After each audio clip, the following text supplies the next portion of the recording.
What's up, guys? Welcome back to Newswave. Well, it seems like Nintendo isn't done with the weird and out of left field announcements just yet. They made another one yesterday, and in this case, they're extending some of their attention to mobile devices with, well, something people have been asking for quite some time. We'll go over that here today.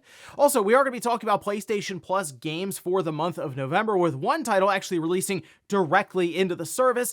And then we have the PlayStation 5 Pro coming up next week. Well, some new information's gotten out there, seemingly from a console that got out there a bit early and at least giving us an idea as to the outside plates and if your current ones will fit on it. So if you guys enjoy these videos, make sure you hit that like button, helps it a ton. And if new here to the Spawn Wave channel, make sure you subscribe down below. And of course, members to the channel do get Newswave early. If you would like to learn more about that, click the join button down below this video. And we're gonna start today with Cyberpunk 2077, as we had an announcement for a port. It's actually going to Mac. This we can see posted up over on their website, where they say the world of the dark future is available to Mac gamers for the very first time. Players can enjoy advanced features like path tracing, frame generation, and built-in spatial audio for even more immersive gameplay and stunning visuals. Available early next year on Macs with Apple Silicon. The Ultimate Edition will launch on the Mac App Store, GOG, Steam, and Epic Game Store. So this is...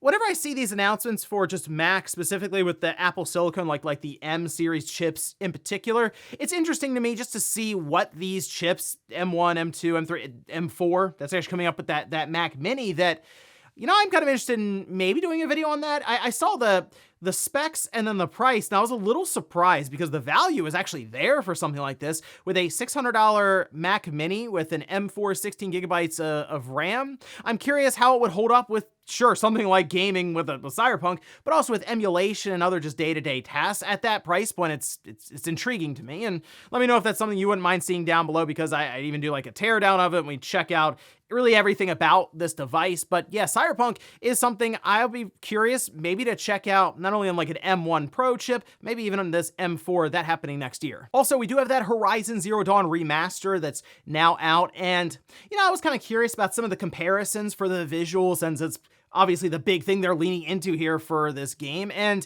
while the game itself, it doesn't feel like it's as old as it is, but being 7.5 years old now, we can see the visual comparison. This is one that was posted by Push Square, and it is quite substantial. If you look at like the side-by-side with a PlayStation 4 version of it and then the PS5 remaster, yeah, you could see the differences do jump off the screen right away. Now, it's still going to depend on if you want to go back and just play Horizon Zero Dawn again, and if it's worth the $10 upgrade, which, if you've never played Horizon Zero Dawn, and you already have it in your library, which you might be confused, why would I have that in my library? Well, there have been times where Sony has just given this game away. It's like the stay-at-home initiative. And they just gave it to you. That was it. So that, or if you maybe found it cheap like a while ago and you're thinking, oh, maybe I'll finally pop it in here.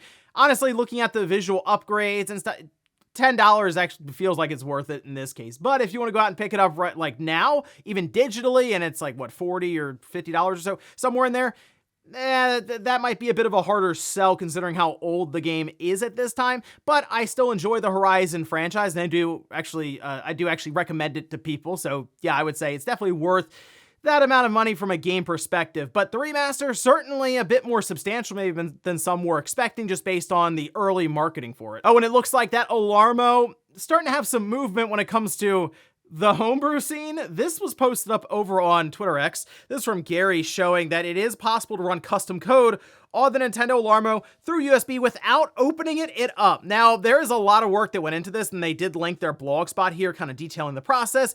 A lot of technical stuff, but basically, you can see they were able to at least load an image in there, and the thing a lot of people are hoping to see at some point is Alarmo running Doom.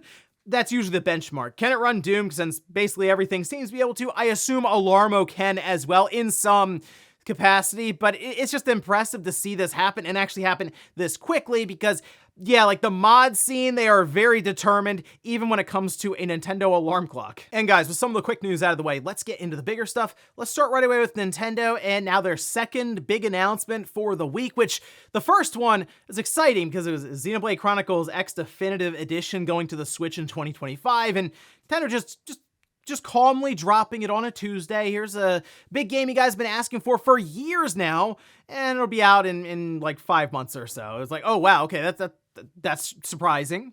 And now we have Nintendo introducing something else. This, though, off of the Switch technically and an application, but once again, something that people have been asking for, and that's related to the soundtracks that they have in their games, which we can see. This is the video they posted. Nintendo Music. It's an announcement trailer, and basically it's Spotify for Nintendo. So they did this, and I mean, it'll make a lot of sense here as we get through this, specifically for mobile phones. And I guess they realized, yeah, it's probably not something people are going to use as much, say, on the Switch. But mobile phones obviously are used all the time for listening to music or podcasts or whatever for different applications like a Spotify or like a YouTube Music. And they have created their own here. And when they put this trailer out, it immediately exploded online. I mean, it jumped to like number 2 on trending, and people were discussing it quite a bit because it's actually out right now. Like, they immediately dropped this thing. And they also have a page that just adds more info to this. I did get a chance to download this, and I'll give some of my just very quick, immediate impressions to it. But the idea here is, yes, they will be housing like their library of game music here for you to listen to whenever you would like. And they do have some fun little features in here. For example, you can hide spoilers. So if there's a game that you just haven't finished yet, it will actually go ahead and hide those soundtracks that could give away like the ending for a boss, or like, that's one of the cool things about some games is you might go towards the end of it and there's a boss, and then all of a sudden music you've never heard before pops in, and it really takes that experience to the next level. You can also extend some of the tracks for up to 60 minutes, just like loop them completely. So, and that's pretty easily to do. It's an option at the bottom. You press it and you can pick between so many different minutes that you would like it to last. And it is available on phones for people who do have Nintendo Switch Online, which directly explains why it is just on phones and it's its own app and not set up, say, on Spotify. Because Nintendo wants you to sign up for NSO to use the thing, and technically it's a way to, yes, add more value to your subscription service you may already have. But also, I do wonder if this is... I wonder if someone would sign up for NSO specifically for this application. I mean, Switch Online is $20 a year. So when you boil that down to like $1.80 something a month, and we have this music app that has all these different Nintendo tracks in there, some people might go, you know what? I'll spend the $20 a year so I can listen to Wii Shop Channel on loop endlessly, which I did check. It is there. In fact, you can see this was posted up by Oatmeal Dough to make it a bit easier for us. They went ahead and listed all the different games that currently have their soundtracks available, which includes like Animal Crossing New Horizons. It goes back to Donkey Kong Country on the Super Nintendo, Mario Odyssey.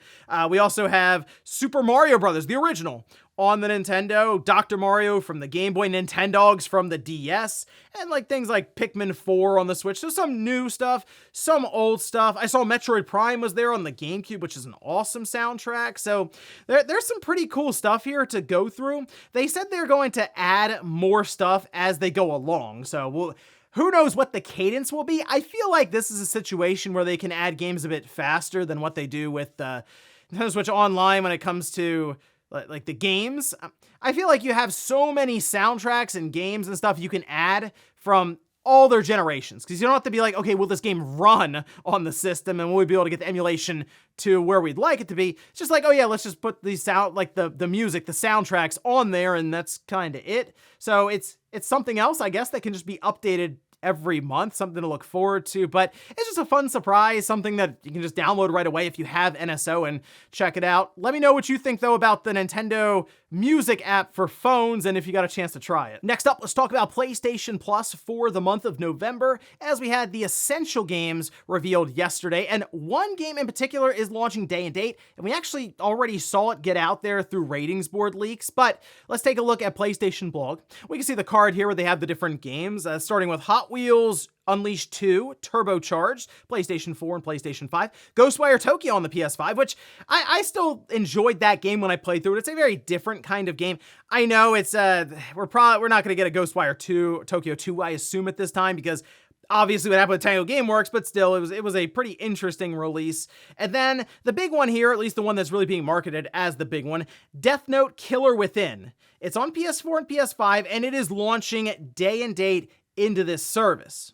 Now, we had already seen, as I mentioned, some information around a Death Note game coming out.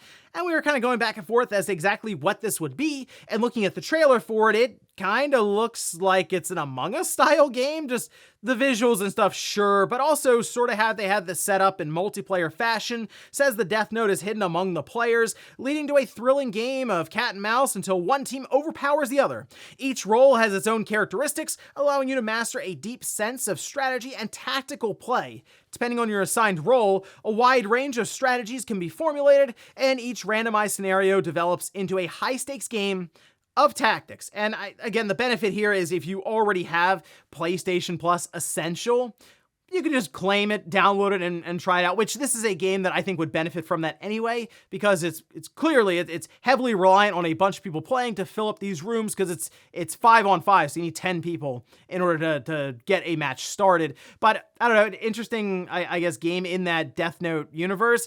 I guess it also kind of lines up with the idea of like detective work and trying to figure out who I guess is in this case, you'd have the imposter, but for Death Note, whatever, I guess they would single that down to. But I don't know, something interesting there for PlayStation Plus Essential tier. I'm curious what Death Note fans really think about this. As I mentioned before, I'm not really into that series, so let me know down in the comments what you thought of this announcement. Next up, let's talk about the PlayStation 5 Pro that is coming out next week, although retail stores are already getting their stock in with, of course, the big street date sticker on the front so people don't accidentally put it out on the store shelves for the public. And then also it appears review samples have gone out to different outlets, as well as people on YouTube and social media and stuff. So seems like coverage is underway, but because it's now in the back of different retail stores, seems like some people are checking it out a bit more maybe than they should. Although in this case, the poster is saying that that is their system. It's just not technically out yet. So that's stay in the back room, I guess. We can see this though over on Reddit as they took some pictures of it. And they specifically pointed out that the PlayStation 5 Pro does not work with the slim plates. I thought we already knew this. I know it works with the bottom plates. That was something we went over, specifically the side that has the disk drive attachment. We kind of need it to, because you need to then use the shell that comes with it to put it all together. But it appears the top plates do not work. And the interesting thing about this is, I don't think we knew this, the plates are the same size, but the teeth on the opposite, the end that actually snaps into place, do not line up. Okay, so that is kind of strange. Now, of course, engineering that goes into this thing, maybe those exact spots weren't necessarily opened up based on what's inside and how it's constructed, and they weren't able to really line it up that way. Well, Sony did respond as IGN reached out for a comment here. They said PS5 console covers are not compatible with PS5 Pro. However, players will be able to swap out different console covers for PS5 Pro when they become available in the future. I'm not really sure how that would work exactly. I guess you have to send your cover back in and show that you purchased it. It's odd because we don't necessarily have PlayStation 5 Pro specific covers out yet. And I guess that's why they're doing this, because they realize, oh, yeah, maybe you did buy that really cool, like cobalt blue or whatever theme they had that quarter or something, with the covers, and you want to move them over to your Pro.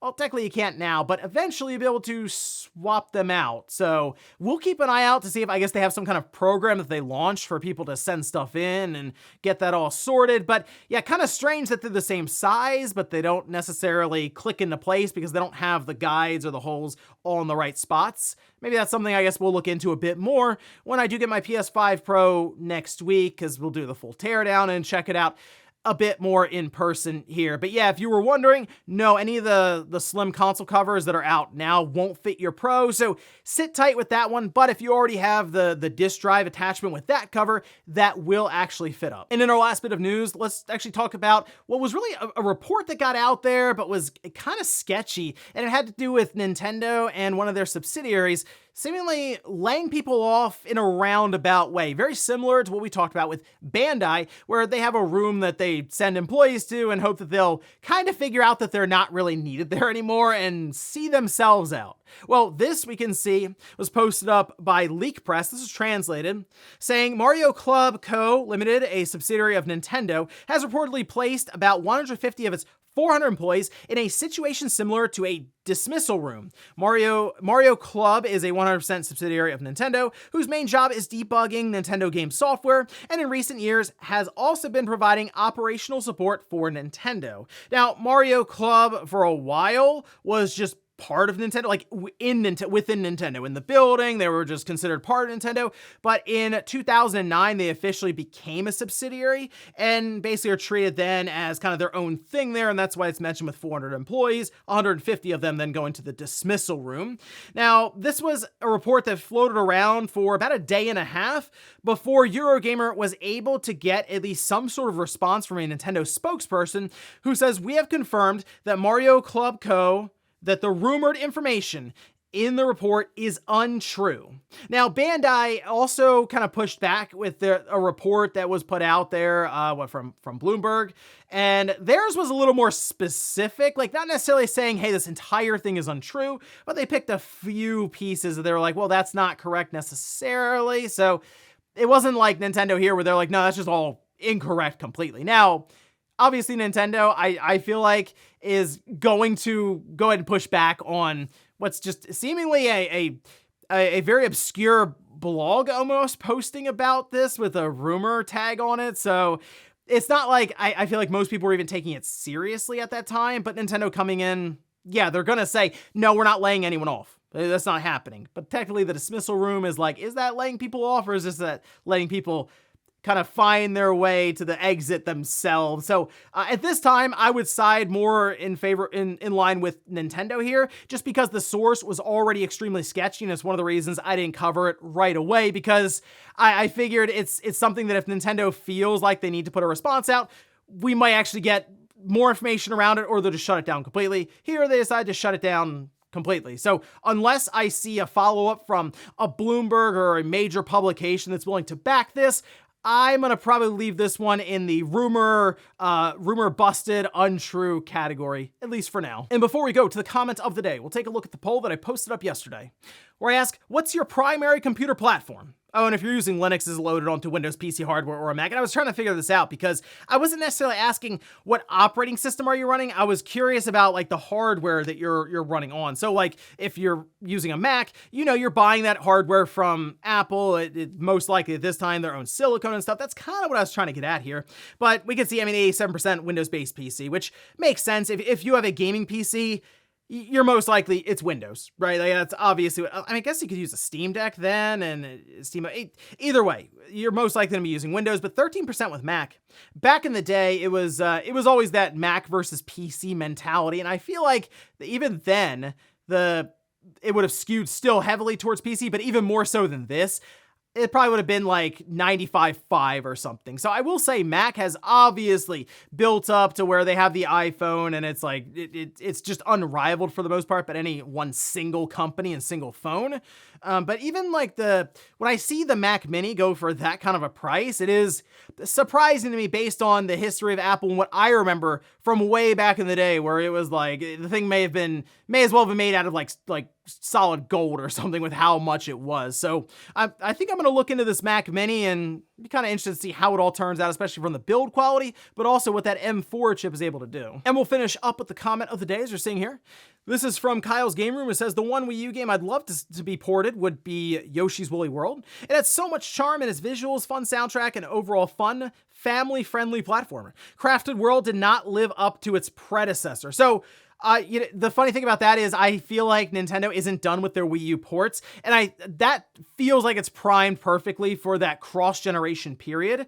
Really, I'm thinking about this as, okay, if they go back and say get Yoshi's Woolly World, and they move it up to Switch. Well, if they put it on Switch and then also put it on Nintendo's next system, people are going to look at that and say it's a Wii U game. It's not being held back by the current Switch, right? The last generation Switch at that time. So sure, put it on that system and then put it on the new Switch, the Switch 2 that maybe can do 4K and ray tracing. And I kind of feel like that's still something Nintendo will do for about 2 or 3 years during that cross-gen period. Pick out some other Wii U and pick out some other Wii games and just do remasters, or even like that borderline remaster remake sort of treatment to it, and drop them all throughout that time period where we have the Switch and the Switch 2 coexisting in stores and on their website and stuff. So you can still hold out for that. I think it's possible you could see, say, Yoshi's Woolly World make an appearance a couple of years from now. And ladies and gentlemen, that's going to do it here for Newswave. If you enjoyed this video, guys, hit that like button. If not, hit the dislike. Leave comments down below about everything we talked about here today. If you missed yesterday's Newswave, I'll leave it up here in a card, or maybe you want to check out the latest episode of Click R3. That'll be going up actually today. I'll leave that in a card right below it. Thanks, guys, for watching, and I'll see you next time.